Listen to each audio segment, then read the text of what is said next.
ശബരിമല യുവതീ പ്രവേശനവുമായി ബന്ധപ്പെട്ട് നടന്ന ഹർത്താലിൻ്റെ ബാക്കി പത്രമെന്ന നിലയിൽ കോട്ടയം ജില്ലയിൽ വൈക്കം നിയോജകമണ്ഡലത്തിൽ തലയാഴം പഞ്ചായത്തിലും അക്രമ പരമ്പരകൾ അരങ്ങേറുന്നു. പൊതുവെ ശാന്തമായിട്ടുള്ള ഒരു പ്രദേശമാണ് തലയാഴം. പക്ഷേ ഇന്നലെ രാഷ്ട്രീയ വൈര്യത്തിൻ്റെ പേരിൽ ഷാജി മുഹമ്മദ് എന്ന് പറയുന്ന ഒരു BJP പ്രവർത്തകൻ്റെ കട CPM അല്ലെങ്കിൽ LDF അനുകൂലികൾ അഗ്നിക്കിരയാക്കിയ ഒരു സംഭവമാണ് ഇപ്പോൾ ഏറ്റവും അവസാനമായിട്ട് ഈ പ്രദേശത്ത് നിന്ന് റിപ്പോർട്ട് ചെയ്യപ്പെട്ടിരിക്കുന്നത്. നമ്മൾ ഈ കത്തി അമർന്ന കടയുടെ അവശിഷ്ടങ്ങളാണ് ബാക്ക്ഗ്രൗണ്ടിൽ കാണുന്നത്. ഇതിനെക്കുറിച്ചുള്ള വിവരങ്ങൾ നമ്മളോട് പങ്കുവയ്ക്കാൻ കടയുടെ ഉടമ ഷാജി മുഹമ്മദും ഭാരതീയ ജനതാ പാർട്ടിയുടെ നിയോജകമണ്ഡല ജനറൽ സെക്രട്ടറി സുഭാഷ് എന്നിവർ ഇപ്പോൾ വൈക്കം ലൈവിനോടൊപ്പം ചേരുന്നു. ഇന്നലെ വൈകുന്നേരം 5 മണിക്ക് ഞാൻ കട തുറന്നു. തിരിച്ച് 1:30 കട അടക്കുകയും ചെയ്തിരുന്നു.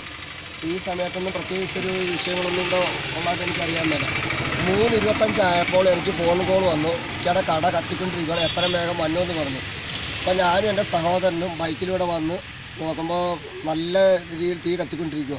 തൊട്ട് പറ്റിയ ഫയർഫോഴ്സ് വണ്ടി വന്നു, അവർ തീ അണച്ചു. അതിൻ്റെ പുറകെ കടുത്തുരുത്തിൻ്റെ ഫയർഫോഴ്സ് വന്നു, അവരും തീ അണച്ചു. അതിനുശേഷം ഞാൻ വൈക്കം CIനെ വിവരങ്ങൾ അറിയിച്ചു. വൈക്കം CI വന്ന് പിന്നെ CI SI കൂടെ ഇവിടെ വന്ന് കാര്യങ്ങളൊക്കെ നോക്കി. അപ്പോൾ ഗ്യാസ് കുറ്റിന്ന് തീ കണ്ടുകാനം കത്തിക്കൊണ്ടിരിക്കുന്ന രീതിയാണ് നമ്മൾ കാണുന്നത്.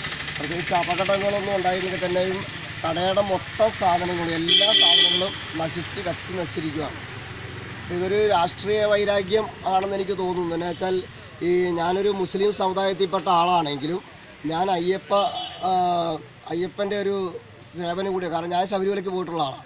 അപ്പോൾ എനിക്ക് ആ രീതിയിൽ വെച്ച് നോക്കുമ്പോൾ ഈ കർമ്മസമിതിയോട് എടുക്കുന്ന എല്ലാ തീരുമാനങ്ങളോടും എനിക്ക് പങ്കെടുക്കാനും അതിനകത്ത് ഉൾക്കൊള്ളാനും സാധിക്കും.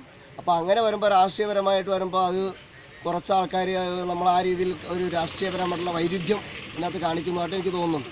അപ്പോൾ തീർച്ചയായിട്ടും ഇതൊരു രാഷ്ട്രീയ വൈരാഗ്യത്തിൻ്റെ പേരിലായിരിക്കണം എൻ്റെ കട കത്തിച്ചിരിക്കുന്നത് തോന്നുന്നു.